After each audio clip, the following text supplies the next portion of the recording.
Penipuan lagi tentang percintaan. Masih aja percaya sama tentang percintaan yang fiktif di sosial media. Why? Ini buat teman-teman sekalian ya, saya kasih tahu nih, jangan sekalian langsung percaya dengan aplikasi-aplikasi tentang perjodohan. Tolong diperhatikan karena ini banyak sekali penipuan ya.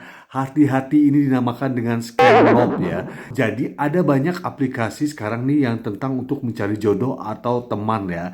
Nah, di sini tuh harus hati-hati ya karena banyak disalahgunakan oleh penipu. Apalagi nih sama orang yang pengen kebelat buat nikah, pengen istilahnya punya pacar yang cantik, yang ganteng, terus tajir. Ini hati-hati ya, karena banyak mereka menggunakan foto-foto yang palsu. Ingat itu ya. Nah, biasanya di aplikasi itu banyak orang yang mengatakan enggak, ini enggak palsu karena akunnya telah terverifikasi.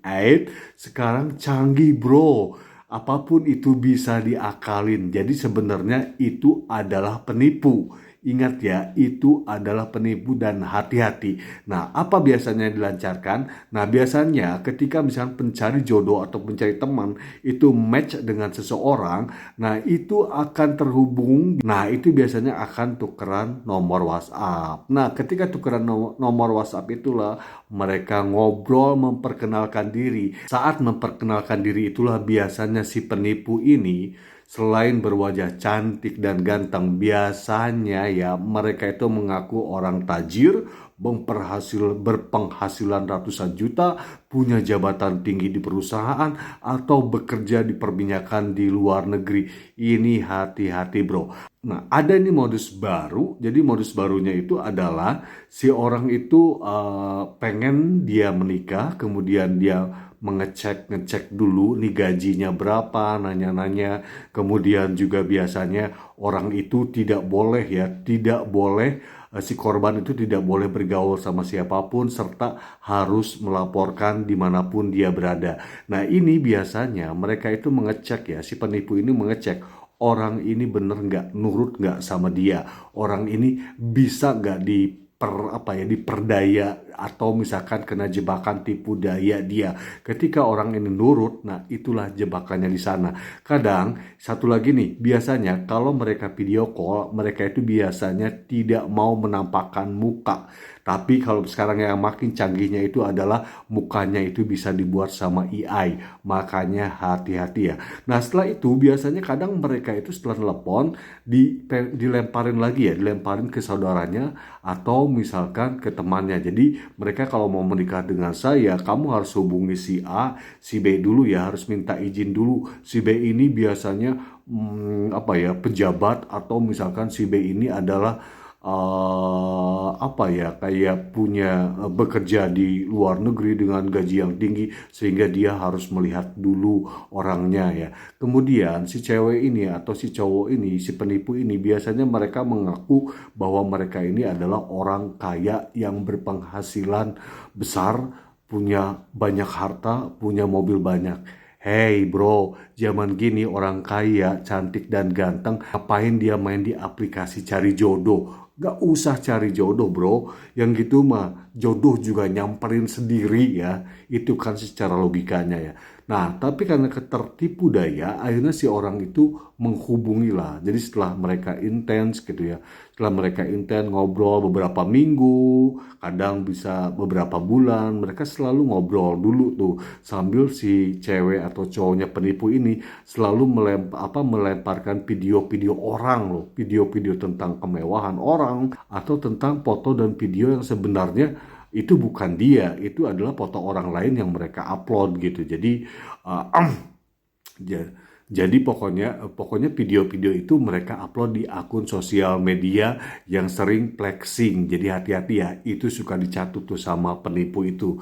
Makanya kalian jangan flexing di sosial media. Nah, setelah mereka ngobrol-ngobrol itu, akhirnya mereka itu gitu ya. Jadi mereka itu kayak, saya nggak mau ketemunya itu udah sama saudara saya dulu, jadi harus minta izin dulu gimana gitu ya.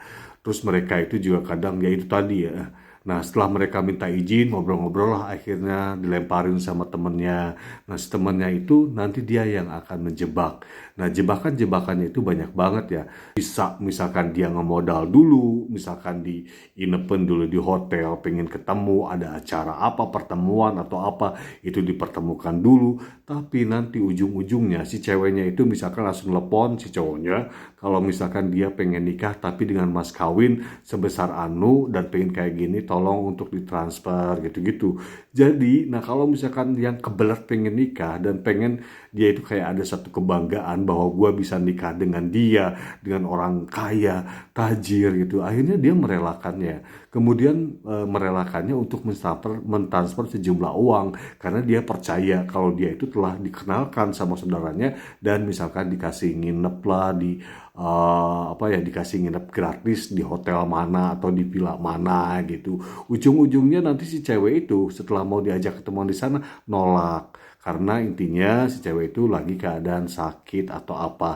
Nah terus ujung-ujungnya besoknya atau 2 hari 3 hari kemudian si cewek itu misalkan meminta transferan lagi, minta bantuan lagi karena dia dalam kondisi sakit atau di rumah sakit, dirawat. Akhirnya si cewek atau cowoknya atau korban ini nih, ini mentransfer lagi sejumlah uang.